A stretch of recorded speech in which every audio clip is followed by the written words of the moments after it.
spending review sort of imminent now. There are things that are happening out there in the environment that will really impinge on our organisations, possibly a time for an interim. And then a quick couple of other examples. Communications and marketing is another thing we get asked very often to help with. Two charities, again quite well known. One was maternity cover, one was a, and I've called the last one, the Family Action, a financial fixer, and the one before I've called a project professional, which is the one that implemented things. And the communications marketing, one was maternity cover, one was a person who fired quite big departments actually, people, but with projects and things that needed implementing.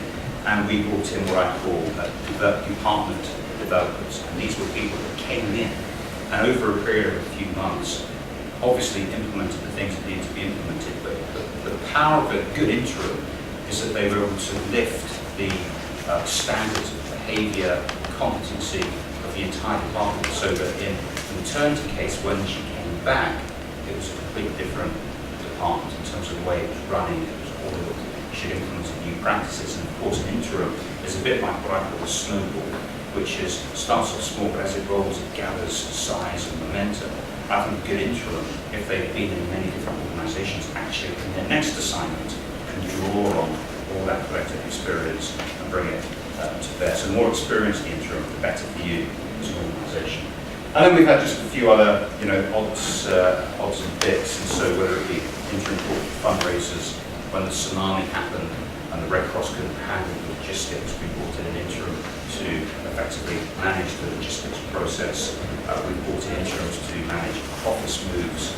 We brought in, I can't read my own writing, an interim, very interesting, an organisation, charity, had fantastic intellectual property, didn't know how to commoditise it. In fact, we've done this twice, brought in interims to look at the IP of the organisation and say, well, how can we turn that into something that will benefit our organisation, and company secretaries and people to do governance reviews and things. So I hope that just gives you a little insight into the types of roles, and most of these are actually quite recent.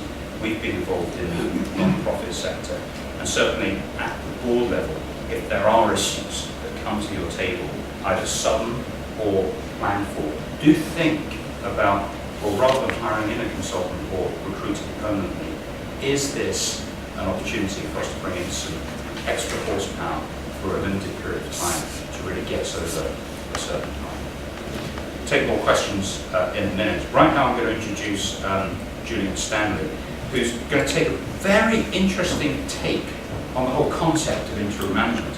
We set up something called Trustees Unlimited a few years ago, and Jason mentioned it.